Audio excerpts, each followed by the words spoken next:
आई लवकर दे ना ग, खूप जोरात भूक लागलीये. हो आई, लवकर दे ना, पोटात कावळे ओरडतायत. अरे आणते आणते, दिवसभर आईच्याच मागे पडा नुसते.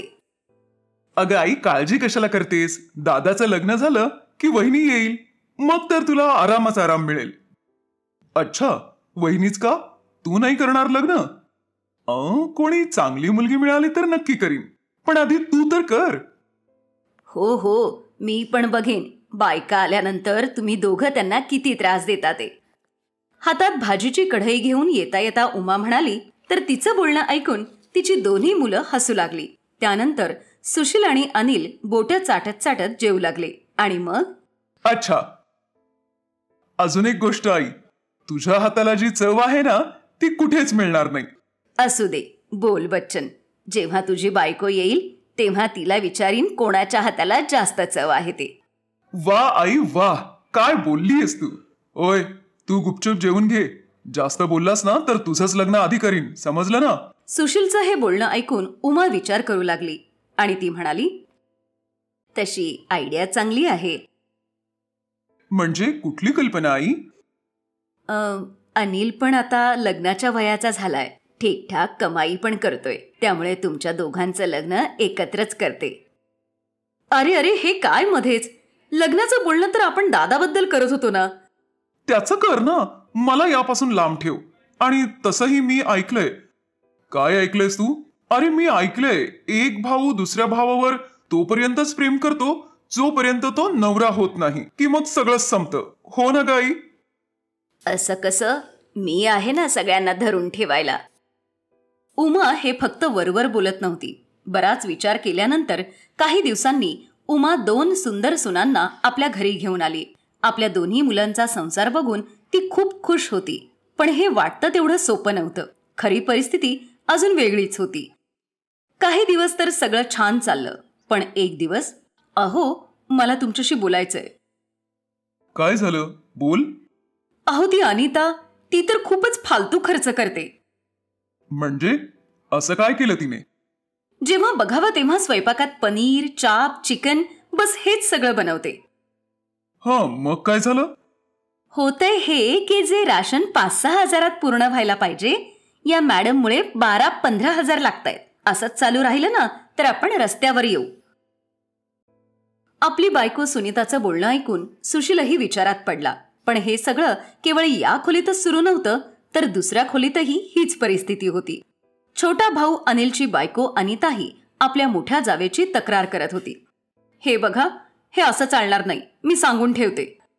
पण काय झालं? तुझी वहिनी भिकाऱ्यांच्या घरातून आलीये का? अगं असं का बोलतीयेस? दिवसभर वरण भात, दाल खिचडी, पोहे, उपीट हेच बनवत असते. अरे 4-5 दिवसाचं आयुष्य, मग जरा खायचं तर चांगलं खा ना.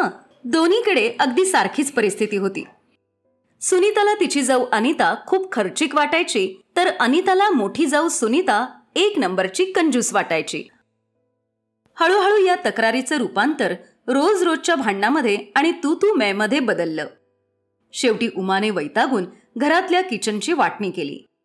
दोघी सुनांची चूल, राशन, भांडी वेगवेगळी वाटण्यात आली.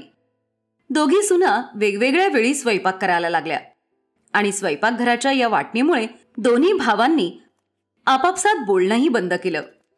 पण आता दोघी सुना खूप खुश होत्या. आता कसं छान वाटतंय, जे पाहिजे ते खा, कोणाची रोकटोकच नाही.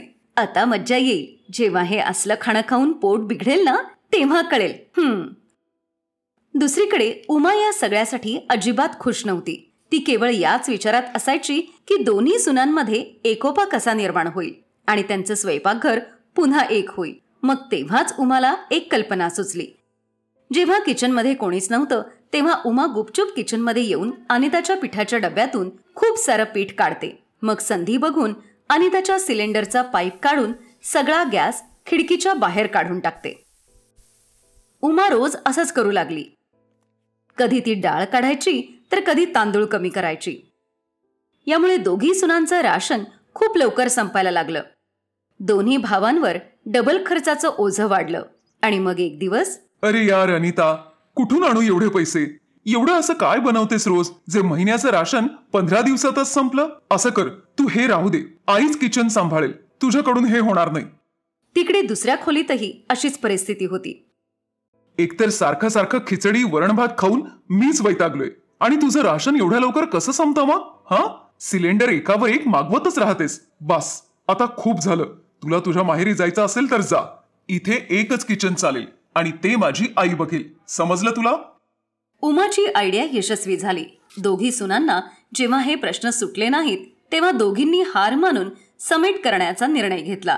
कारण त्या दोघी एकमेकींना सहन करू शकत होत्या, पण आपल्या नवऱ्यांची नाराजी त्यांना झेलायची नव्हती. अशा प्रकारे उमाच्या किचनमध्ये पडलेली लक्ष्मणरेखा मिटली गेली आणि दोन्ही सुना एकत्र राहून आपलं स्वयंपाकघर सांभाळू लागल्या.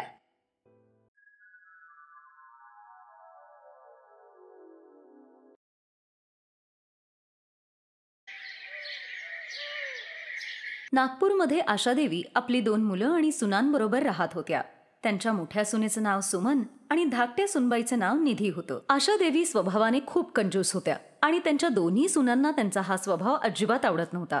त्यांची जॉईंट फॅमिली होती आणि घरातला प्रत्येक निर्णय या केवळ आशाबाईच घ्यायच्या. त्यांच्या मर्जीशिवाय घरातलं पान सुद्धा इकडचं तिकडे होत नव्हतं. एक दिवस सकाळी सुमन आपल्या जावेला म्हणते, ओहो, आता आज काय बनवू ग खायला? एक काम कर, तू सासूबाईंना जाऊन विचार काय करायचं ते. निधीच्या लग्नाला काही महिनेच झाले होते, त्यामुळे ती आपल्या सासूला खूप घाबरत होती. नाही, प्लीज तुम्हीच विचारून या ना, मी नाही जाणार विचारायला. आपल्या सासूला घाबरत असल्यामुळे निधी त्यांच्या समोर जायला खूपच बिचकत होती. त्यामुळे सुमनलाच त्यांच्या समोर जायला लागायचं आणि त्यांच्या रागालाही सामोरं जावं लागायचं. तू तर हे असं बोलून नेहमीच बाजूला राहतेस आणि मलाच त्यांचं शिकार व्हायला लागतं. असो, मीच जाऊन विचारून येते आता त्यांना. बाहेर पडत असलेला रिमझिम पाऊस बघून सुमनच्या मनात आज काहीतरी चटपटीत खाण्याचा बेत होता. पण तिला माहित होतं की तिची सासू तिला रोजच्या प्रमाणे आजही वरण भातच बनवायला सांगणार. आणि अशाच द्विधा मनस्थितीत विचार करत करत ती आपल्या सासूच्या खोलीत येते. आई, आज जेवायला काय करायचंय? अगं, तुला जे हवंय ते तू बनव. ते स्टोअर रूम खचाखच भरलंय धान्यानी. मी कशाचीही कमी पडू देत नाही तुम्हाला. माहितीये, केवळ डाळ आणि तांदळाने ते स्टोअर रूम भरले. दुसरं असतं तरी काय खायला या घरात? अगं, कसला विचार करत बसलीयेस? बरं, एक काम कर, तू ना वरण भातच बनव आज आणि त्याच्याबरोबर पुदिन्याची चटणी बनव. पण आई, आपण कालही वरण भात खाल्ला होता, आजही वरण भात. काल काळ्या मसुराची आमटी झाली होती, आज लाल मसुराची कर. डाळ एकच असली तरी पण रंग तर वेगळा वेगळा आहे ना. आई, पण रोज रोज ही अशीच आमटी खाणं. अच्छा, आली मोठी महाराणी. तुझ्या घरी काय तू रोज पक्वान्न खात होतीस का ग, जे इथे तुला भात वरण खायला जीवावर येतं? एवढीच हाऊस आहे ना नवीन नवीन खाण्याची? दे मग स्वतःच्या खिशातले पैसे. घर काय असंच चालत नाही, सगळा खर्च बघायला लागतो मला. आणि तुला तर माहितीच आहे ना महागाई किती वाढली आहे ते. आपल्या सासूचं ते बोलणं ऐकून सुमन बिचारी दुःखी होते आणि तिच्यात तेवढी हिंमतही नव्हती की ती आपल्या सासूला उलटं काही बोलू शकेल. ती त्याच दुःखी मनाने किचनमध्ये येते. काय झालं ताई, तुम्ही एवढ्या रागात का आहात? अगं, मी तर नेहमीच रागात असते, पण दुःख हेच आहे की मला हा राग कोणावर काढता येत नाही. काय झालं ताई नक्की? काय व्हायचंय? नेहमी वरण भातच खा. सकाळी काळी डाळ, संध्याकाळी लाल डाळ, दुपारी पिवळी डाळ. ही डाळ खाऊन खाऊन ना माझं आयुष्यच डाळीसारखं झालंय. हे बोलणं ऐकून निधी खूप जोरजोरात हसू लागते आणि मग गुपचूप एका गॅसवरती भात आणि दुसऱ्या गॅसवर डाळीचा कुकर लावते. आशादेवींच्या घरात सकाळ संध्याकाळ केवळ वरण भातच बनायचा. असेच काही दिवस निघून जातात. आशादेवींच्या सुनांबरोबरच त्यांची मुलं सुद्धा आता रोज ऑफिसमध्ये वरण भात नेऊन कंटाळले होते. एक दिवस संध्याकाळी जेव्हा जेवणात ते डाळीची आमटी बघतात तेव्हा मोठा मुलगा आलोक, अरे यार, रोज ही भात आमटी खाऊन खाऊन ना मला कंटाळा आलाय आता. घरात दुसरी काही भाजी नाहीये का? रोज रोज तिन्ही वेळेला ती भात आमटीच खावी लागते. खरंच सांगतो तुला, माझ्या ऑफिसमध्ये रोज मी भात आमटी घेऊन जातो ना, सगळे मित्र सुद्धा मला चिडवायला लागलेत आता. आणि म्हणून त्यांनी माझं नाव आलोक दालवाला ठेवलंय. अहो, पण तुम्ही आमच्यावर कशाला ओरडताय? आम्ही तेच बनवतो जे आम्हाला आई सांगतात. अरे एवढा कशाला चिडतोयस? आणि तसंही या डाळीमध्ये काय अडचण आहे? आणि तुम्हाला दोघांना एवढीच अडचण होतीये तर उद्यापासून ही बनवेल तुमच्या दोघांसाठीची भाजी. सासूचं हे बोलणं ऐकून दोन्ही सुनांचा चेहरा चमकू लागतो. निदान आता तरी या घरात भाजी बनेल म्हणून. दुसऱ्या दिवशी सकाळी या दोघी जणी भाजी बनवण्यासाठी फ्रीज उघडतात तर त्यांना फ्रीजमध्ये कुठलीच भाजी दिसत नाही. आई, आपल्या घरात तर कुठलीच भाजी नाहीये फ्रीजमध्ये. समोर त्या बिरजू दादांच्या दुकानात सगळी भाजी मिळते. प्लीज तुम्ही जाऊन घेऊन याल का? मी गेले तर या दोघांनाही जायला उशीर होईल मग. भाजी? अगं मी गेले होते त्याच्या दुकानामध्ये, पण भाज्यांच्या किमती आकाशाला भिडल्यात आणि तो मेला बिरजू 1 रुपया सुद्धा कमी करायला तयार नव्हता, म्हणून मी भाजी आणलीच नाही त्याच्याकडून. हे बटाटे 10 रुपये किलो मिळत होते, त्या दोघांसाठी बनवतो याची भाजी. हे तर खूपच कमी आहेत, हे आपल्या सगळ्यांसाठी नाही पुरणार. मग मी कुठे सांगितलं तुला सगळ्यांसाठी बनवायला? सांगितलं ना तुला, फक्त दोघांसाठीच बनव. तुम्ही दोघी आणि मी तर फक्त वरण भातच खाऊयात. अगं सरकारकडून जे काही फुकटात डाळ तांदूळ मिळतायत ना, तेच खात राहिले. आपल्या सासूचं हे बोलणं ऐकून सुमन आणि निधीच्या सगळ्या आनंदावर विरझण लागतं. दोघा भावांचा डबा भरून दिल्यानंतर त्या दोघी जणी केवळ वरण भातच जेवतात. काही दिवस हा सिलसिला असाच चालू राहिला. आता आलोक आणि नितीनच्या डब्यामध्ये एकतर वरण भात असायचा किंवा बटाट्याची भाजी असायची. आई अगं हे काय? रोज रोज वरण आणि ती बटाट्याची भाजी खाऊन आता आम्ही कंटाळलोय. आम्ही आमचा पगार तुला देतो ना, मग तू भाजी का नाही आणत? खूप नखरे वाढलेत रे तुम्हा दोघा भावांचे. जर आपल्याला फुकटात डाळ तांदूळ मिळतायत, मग उगाच कशाला रे भाजीवर खर्च करायचा? अरे जरा बचत करायला शिका, बचत. नाहीतर एक दिवस सगळेच उपाशी मराल.